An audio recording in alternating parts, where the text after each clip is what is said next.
Olá!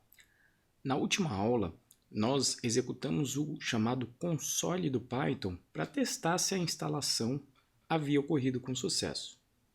Contudo, nós precisamos conhecer um pouquinho melhor o console, porque ele acaba sendo uma ferramenta para testes rápidos e muitas vezes utilizado também como documentação básica de um projeto.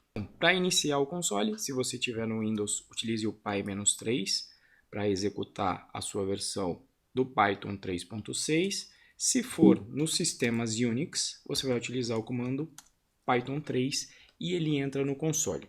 O console também é conhecido pelas letras RLPL, que vem de Read, Eval, Print, Loop.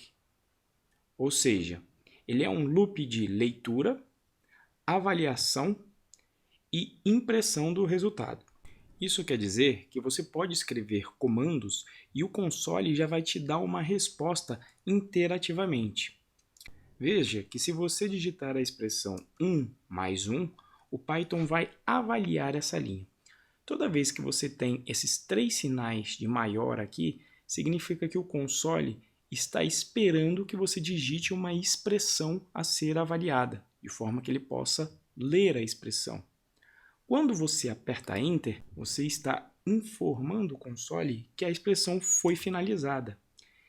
Então o Python ele vai avaliar a expressão e se houver um resultado, ele vai imprimir.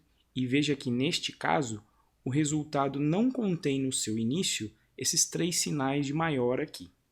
Veja que ele é um loop, porque após imprimir o resultado, novamente ele entra no estado no qual ele fica esperando que você digite uma nova expressão. Se você digitar alguma coisa errado, veja que ele apresenta um erro e informa qual que é o erro. Olha, o name, esse bando de letra que nós digitamos, não está definido.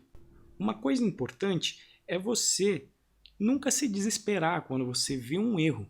Pelo contrário, leia qual que é a informação que o Python está te passando. Você pode, inclusive, copiar o erro e colocar no Google. Em geral, a gente faz muito isso, de forma que você pode encontrar maiores informações de o porquê que aquele erro está acontecendo.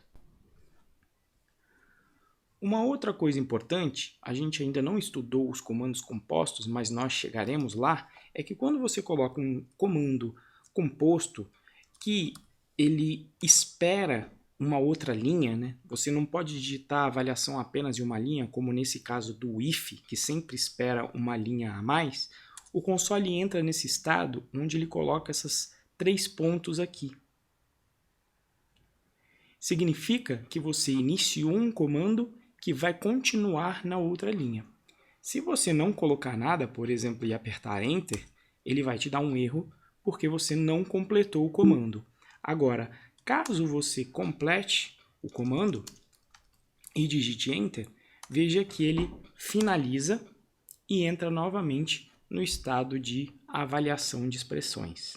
Esse modo de uso do console serve para você fazer pequenas experiências e explorar algumas bibliotecas ou as funcionalidades do próprio Python. Mas além disso, como eu disse, esse console também é utilizado para documentação de projetos.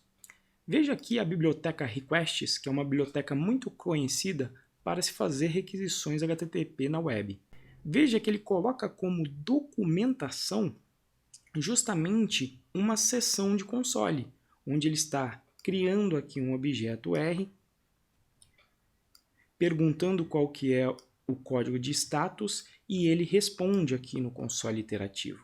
Então é interessante que nós saibamos o console, mesmo que nós utilizemos uma IDE ou um editor de texto em nosso código, porque ele é útil também como documentação.